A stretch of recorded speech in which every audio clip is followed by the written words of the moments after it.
I just want to find 11,780 votes. The Fulton County Grand Jury investigation of Donald Trump. What proves fact A, fact B, and fact C? If we can do that, I'm going to bring an indictment. I'm Bill Rankin. I'm Tamar Hallerman. Join us for Season 9 of Breakdown from the Atlanta Journal-Constitution. Listen now, and please follow us on Apple, Spotify, or wherever you get your podcasts.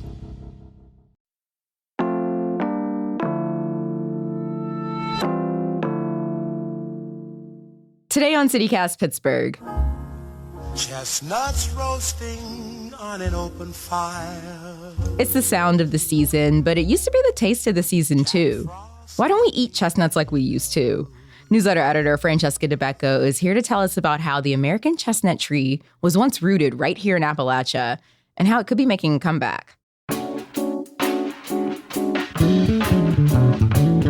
It's Wednesday, December 21st. I'm Morgan Moody, and this is CityCast Pittsburgh.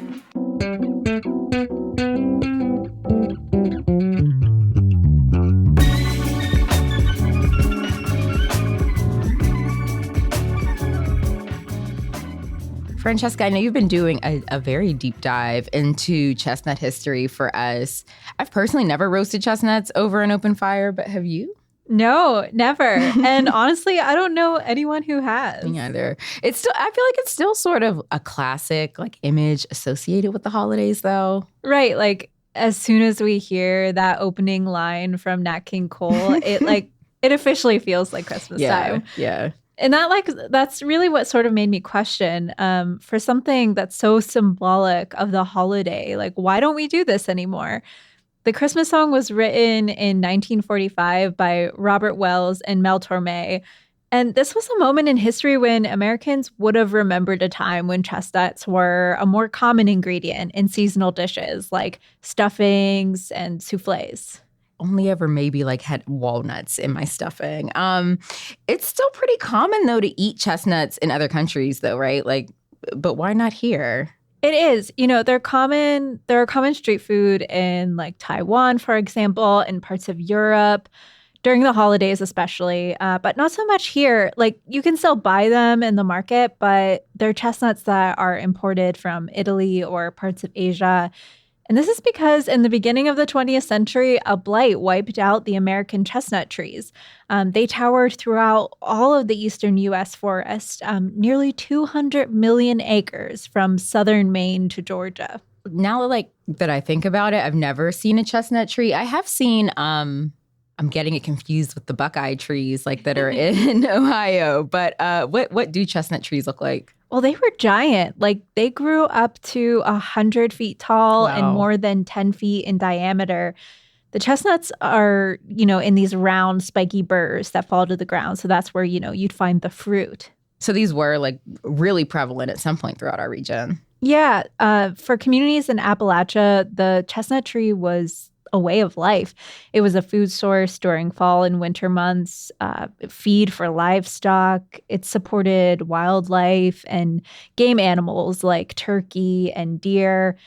And mountain people, they would even collect chestnuts and trade them at local stores for other goods.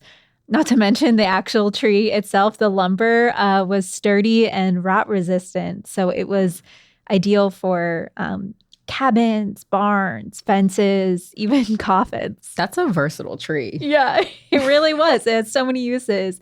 It was often referred to as the cradle-to-grave species because it was quite literally used for both of those things and all of life in between. Can you imagine this celebrated and distinguished tree that was so grand and influential to daily life just gone? So a blight wiped it out, but is the American chestnut tree, it's totally gone? It's extinct?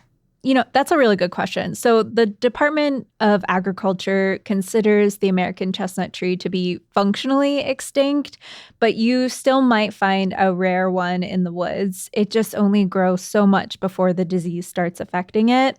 But the cool thing is that researchers, including folks from the American Chestnut Foundation, are working to restore the tree to our native woodlands. So if the disease is still out there, though, how's that possible? Well, researchers are working on two main approaches. The first is genetically crossing the American chestnut tree with other species that show resistance to this fungus, like, for example, the Chinese chestnut tree.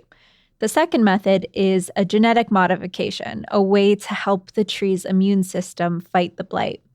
I talked to Sarah Fitzsimmons from the American Chestnut Foundation on the phone. She works out of Penn State University, and she explained the process of creating Darling 58, which is a genetically engineered American chestnut tree. You know, she did it in more sciencey terms than I could give you. And just a heads up, she did apologize for some kids in the background. They were at home when they were dealing with some bad weather that day. It is the result of basically 30 years of research to get to this point. The first thing you got to do is find a gene that confers resistance. Then you have to figure out how to get that gene into the species of interest, which in this case is American chestnut. And so the gene that was chosen is something called oxalic oxidase. It's a gene from wheat. And the reason that works is because the chestnut blight fungus produces oxalic acid. This gene neutralizes that acid so that the fungus then can't attack the tree. So this gene, this oxo gene, does not kill the fungus. It just keeps it from producing a material that kills chestnut tree cells. Wow.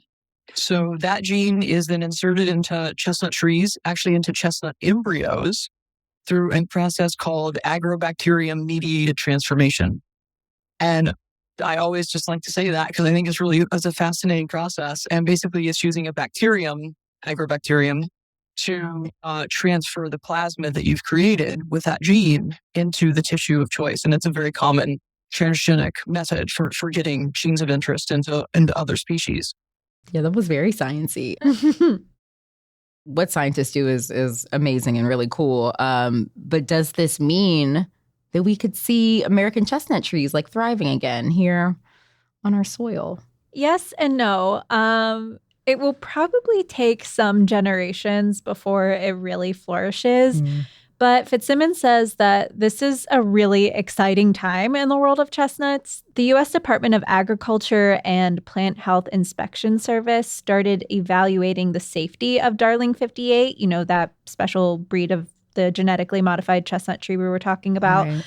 Then in 2021, they released a notice of intent. And just within the last month, they released draft documents of the plant pest risk assessment and environmental impact statement. Without having to make you say that again, what is that?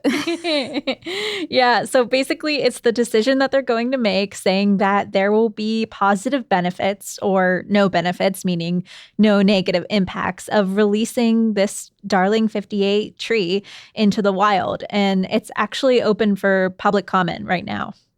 That's very cool. Can our listeners support this? Yeah, we can drop a link in the show notes. The public comment period closes on December 27th. So if you want to support, go leave a comment. Fitzsimmons says that, the chestnut tree was able to provide so many things in one good package. And much like being able to do a lot of things with one tree, our forests need diversity. Like the ecosystem thrives on diversity of native species. Will any of these efforts take place in our area? Like, could anyone grow a chestnut tree in their backyard? Here's what Sarah Fitzsimmons said. We plan on it. We plan on having multiple seed orchards so that we can service various locations with diversified material adapted to specific locations. And so what we've been doing over the past 3 or 4 years with our partners at ESF is finding either finding wild Americans that we breed on in the wild or already have conserved in these germplasm orchards that we can then take Darling 58 pollen, put on those trees and say, all right, these seeds have a background from the Allegheny Plateau. These seeds have a background from the Piedmont of Maryland. These seeds have a background from, Western West Virginia and Southeastern Ohio, so that we can have different populations adapted to specific seed zones that we can then give to landowners, both public and private, and know, yes, these seeds are adapted to your location and will do best in your area.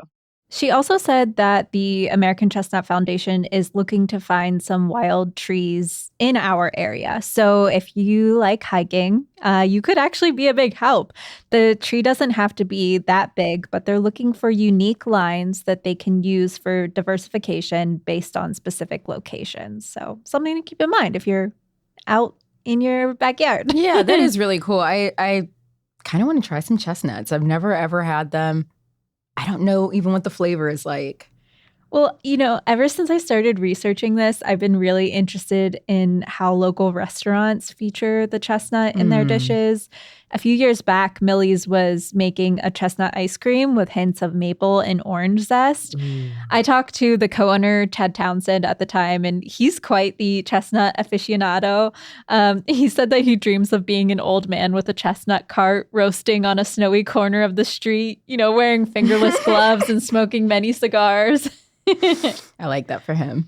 And, at my local cocktail bar, Leo, a public house on Pittsburgh's north side, the owner, Michael, has a chestnut-infused bourbon on the menu for a holiday special. So that's a really cool thing to try.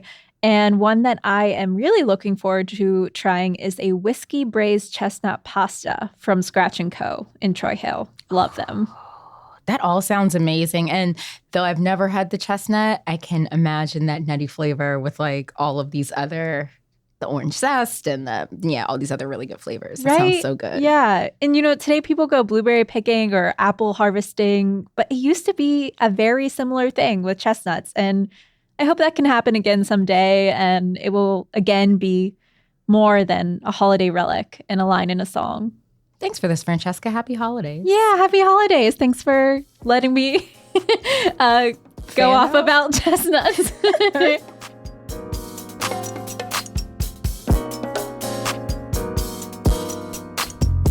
A little more news before you go. After much discussion, some of it on this podcast, the city budget has been passed. The Pittsburgh City Council unanimously approved the $800 million allocation for next year. It also updated the American Rescue Plan Act spending plan. The change puts more money into infrastructure, Pittsburgh parks, and the land bank. The big news is there's no tax increase.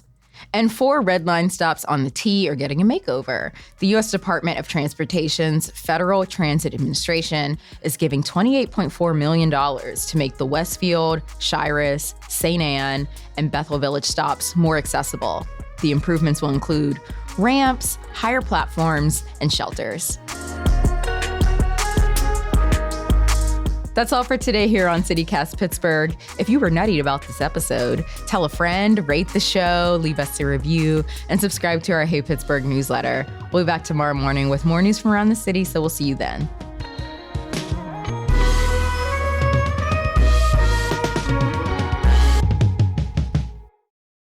I did too much with that question, a little too much razzle-dazzle. Let me take it back.